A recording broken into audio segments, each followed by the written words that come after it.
I'm Anil Kumar and we are solving trigonometric equations. At times, you might have to use your knowledge of compound angles to solve these equations.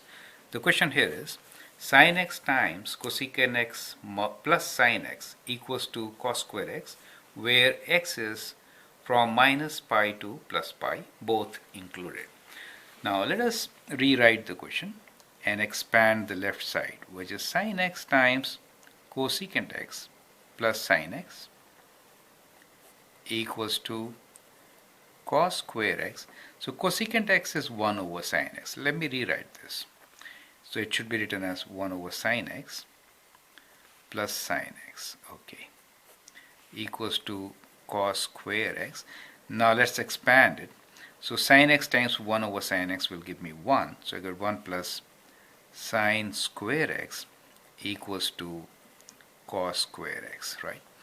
And now what we can do is we can take sin square x to the other side. So we get 1 equals to cos square x minus sin square x. Now what is cos square x minus sin square x?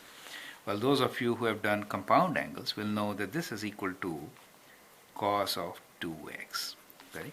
So that is how the group which has done compound angles will solve, right? So this is one way of solving. The other group which have not yet done compound angles, you may have to convert sin x or cosine x in one of these terms so that you get a quadratic equation, right? So for you, I'm writing a separate solution. You get 1 plus sin square x equals to cos square x. We'll redo from here, right? So I could write this as 1 plus sin square x. Instead of cos square x, let me write 1 minus sin square x. Is that okay?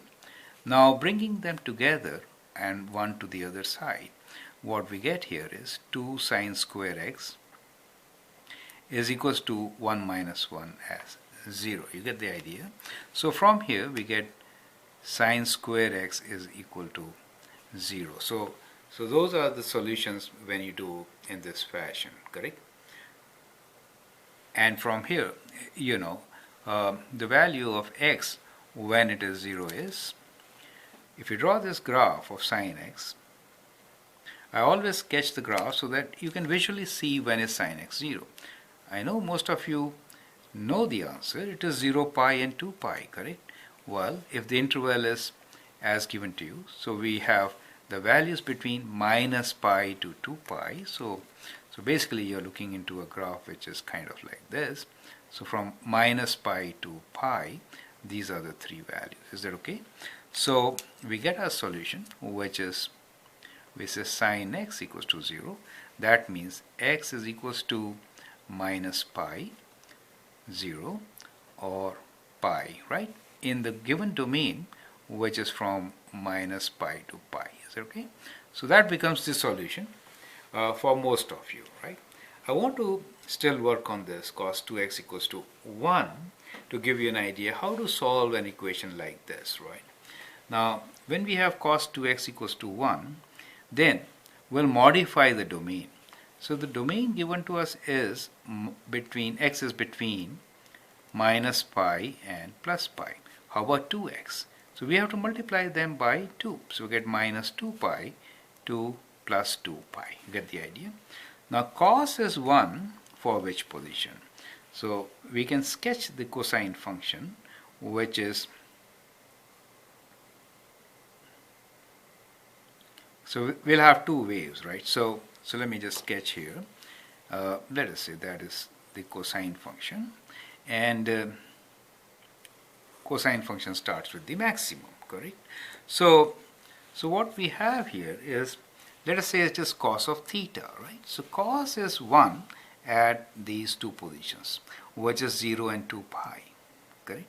So here we are considering 2x. So 2x within minus 2 pi to 2 pi. So the answers will be, from here you can see the solutions will be, for us 0 it is 1, right? At 2 pi it is 1 again, and minus 2 pi it is 1 again. And therefore we could write from here that 2x is equals to minus 2 pi 0 and 2 pi. How about x?